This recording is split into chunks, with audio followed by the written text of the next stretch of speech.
ఆంధ్రప్రదేశ్లో పెన్షన్ల చుట్టూ రాజకీయాలు తిరుగుతున్నాయి. అధికార విపక్షాల మధ్య మాటల యుద్ధం నడుస్తోంది.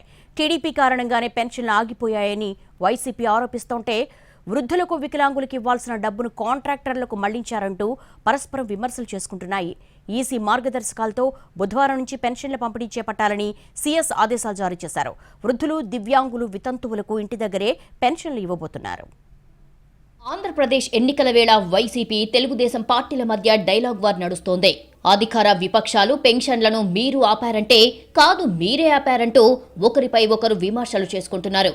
రాష్ట్రంలో ప్రస్తుతం 66.34 లక్షల మంది పెన్షనర్లు ఉన్నారు. ఇందులో వికలాంగులు 8 లక్షలు, వితంతువులు 16 లక్షలకు పైగా, ఒంటరి మహిళలు దాదాపు 2 లక్షలు, వృద్ధులు 35 లక్షలకు పైగా ఉంటే కిడ్నీ బాధితులు 12,000 మందికి పైగా ఉన్నారు.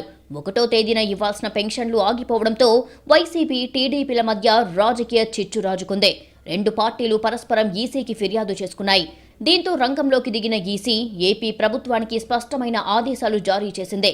ఎన్నికల సంఘం ఆదేశాలతో పెన్షన్ల పంపిణీకి ప్రభుత్వం ఏర్పాట్లు చేస్తోంది. కోడ్ ఉన్నంత వరకు ఆ పనికి దూరంగా ఉంచాలని ఈసీ ఆదేశించడంతో సీఎస్ జవహర్ రెడ్డి సమీక్ష నిర్వహించారు. కలెక్టర్ల అభిప్రాయం తీసుకున్న తర్వాత బుధవారం నుంచి పెన్షన్లు పంపిణీ చేయాలని ప్రభుత్వం నిర్ణయం తీసుకుంది. అందుకు తగినట్టుగా ఏర్పాట్లు చేయాలని, క్షేత్రస్థాయిలో సిబ్బందిని సిద్ధం చేయాలని పంచాయతీరాజ్ శాఖకు ఆదేశాలు జారీ చేసింది.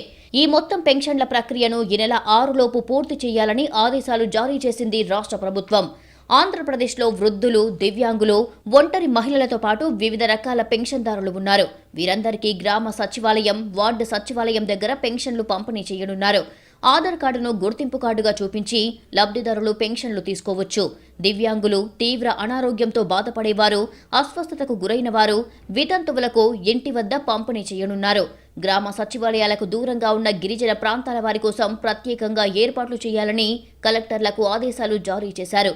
పెన్షన్ల పంపిణీకి సంబంధించి ఉదయం 9 గంటల నుంచి రాత్రి 7 గంటల వరకు సచివాలయాలు పనిచేయాలని ఉత్తర్వుల్లో రాష్ట్ర ప్రభుత్వం స్పష్టం చేసింది.